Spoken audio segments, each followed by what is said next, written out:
So I got this idea that I think is really huge. It's like how to solve every problem that has ever existed and will ever exist. And I know it sounds kind of fancy, but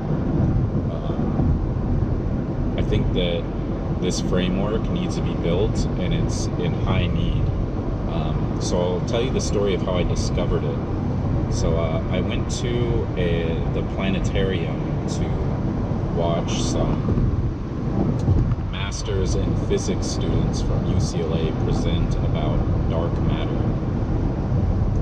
It's really interesting because, dark matter is interesting in and of itself, but, there's a lot of different scientists that are working on this problem. Is basically like, what the fuck is dark matter? They kind of know how it behaves, and they know some things. They're kind of sure that it exists, I guess. But the problem is, to me, what I identified is that there's all these people trying to solve this problem. The problem is, what is dark matter, right? And then the issue is that you might find that a lot of these scientists are trying to solve the problem in a very specific way.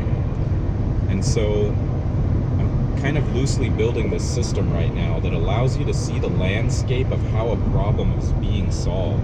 A lot of problems, they're really huge. Like last night I was reading about the problem of the common flu and why it hasn't been cured, or why there hasn't been a vaccine or whatever. But basically the system that I want to build, it's kind of like general relativity for problems. Like, you build a flowchart that basically shows the landscape of how a problem is being solved. So let's take this dark matter, for example. So the problem is, we don't know what dark matter is. So what we want to do is figure out what it is, or learn more about it, right? And what I want to do is I want to define this problem in a sort of map. So at the top, in a kind of hierarchy, you'd see dark matter, what is it, as the problem, and then you would see the whole landscape of potential solutions. So for example, one of the solutions that people are working on right now, and it seems heavily biased towards this, is that dark matter is, just any other chemical element. And so, they're busting apart molecules to find dark matter, or they're imagining that it's the same as any other material in physics. Keep left. And so that might be right, sure, but to be, in my opinion, we don't know what the fuck it is at all. Like, there's no clue. And it might be something completely new that we have, and so if you look at the landscape of how this problem is being solved, you'll see that you'll find a lot of bias towards one sort of assumption. And in my opinion, this is really bad, but not a lot of people can visualize this In now. a quarter of a mile, So keep left. let's imagine I'm a physicist and I just got into physics. I'm really interested in dark matter, right? Well, if I kind of communicate and socialize with a lot of these physicists, Keep left. they're quickly gonna develop the same kind of bias. And a map like the one, a diagram like the one I'm considering building for problems in general would quickly reveal this. You'd see the problem, and then you'd see a condensation of, you'd see the bias really clearly in a graph, because you'd see the problem and then you'd see the solution, and that solution assumes that the material behaves like other materials, and all of the experiments that are being done to try to solve that problem are all condensed around a specific kind of solution based around a specific kind of assumption. And that assumption might be inherently biased, And so a diagram like this could quickly reveal that this problem is not being solved in a way that has a high probability of success. So for example, if everybody's assuming that a problem has a specific kind of solution, and let's say that solution or that assumption is wrong, well, that's a lot of wasted energy. And so I think that if we build these kind of maps for problems, Police reported ahead. if we solve these kind of problems,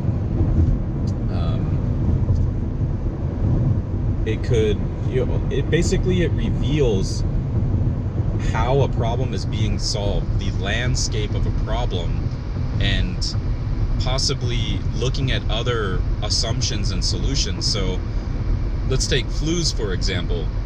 You'd probably find a high condensation or a high bias towards vaccines, which may be, actually a high probability considering the history of vaccines. But, if you find that there's, this kind of bias towards vaccines, or you might even discover that, for example, I was reading last night that a lot of experiments have given up on building vaccines for it because how many different kinds of flu viruses there are. And the number one flu virus is the rhinovirus.